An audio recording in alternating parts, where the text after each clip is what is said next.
Okay, let's see how it works. So I'm arm field. First, I'm gonna go up here and click the eye. Oh no, wait, that's not what I'm gonna do first.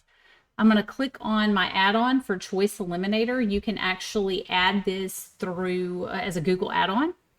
And I'm gonna pick Google Eliminator for Google Forms Choice Limit. I'm gonna click Install, Install, Continue, Allow.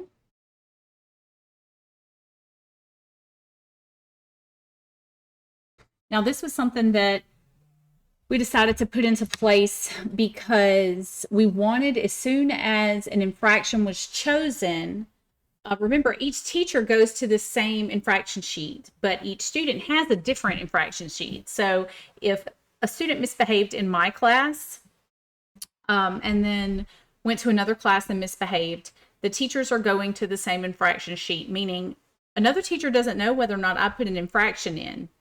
And this was my failure really for this. I had to figure out a way to limit the choices so that once a choice was taken, it didn't pop up for the next teacher.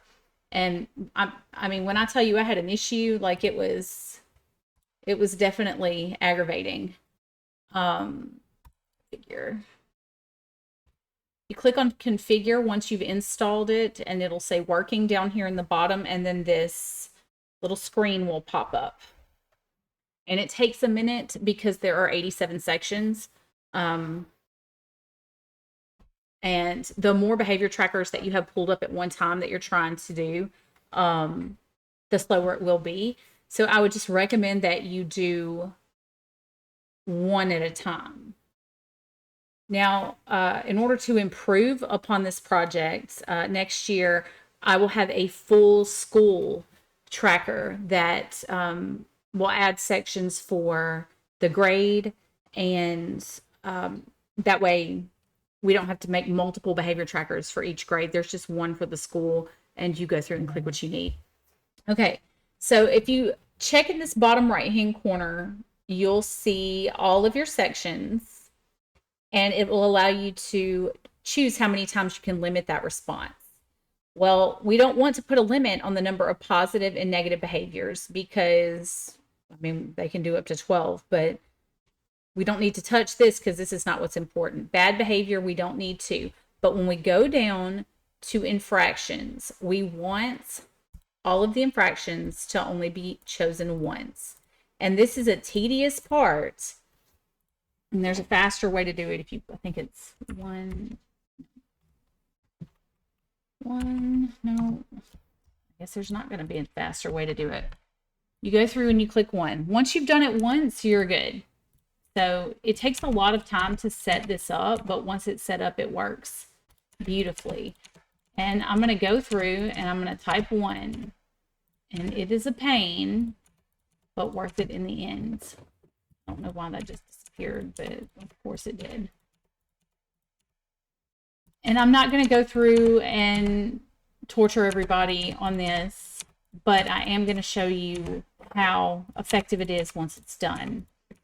So you'll go through, once you've installed your choice eliminator, you'll go through, limit all infractions to one.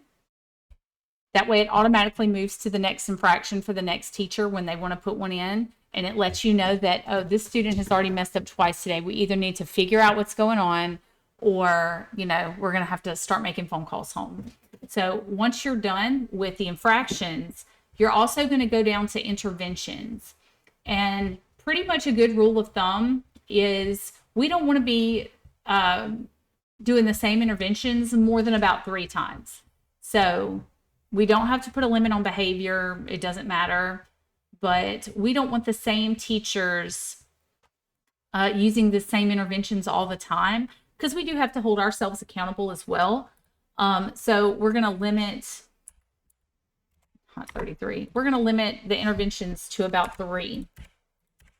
And like I said, this is the one where I went in and customized Bob's interventions, but for the rest of them, we're going to put about 3. And once we do that, it should autosave. It's supposed to autosave. and then we'll be able to show you exactly how this works.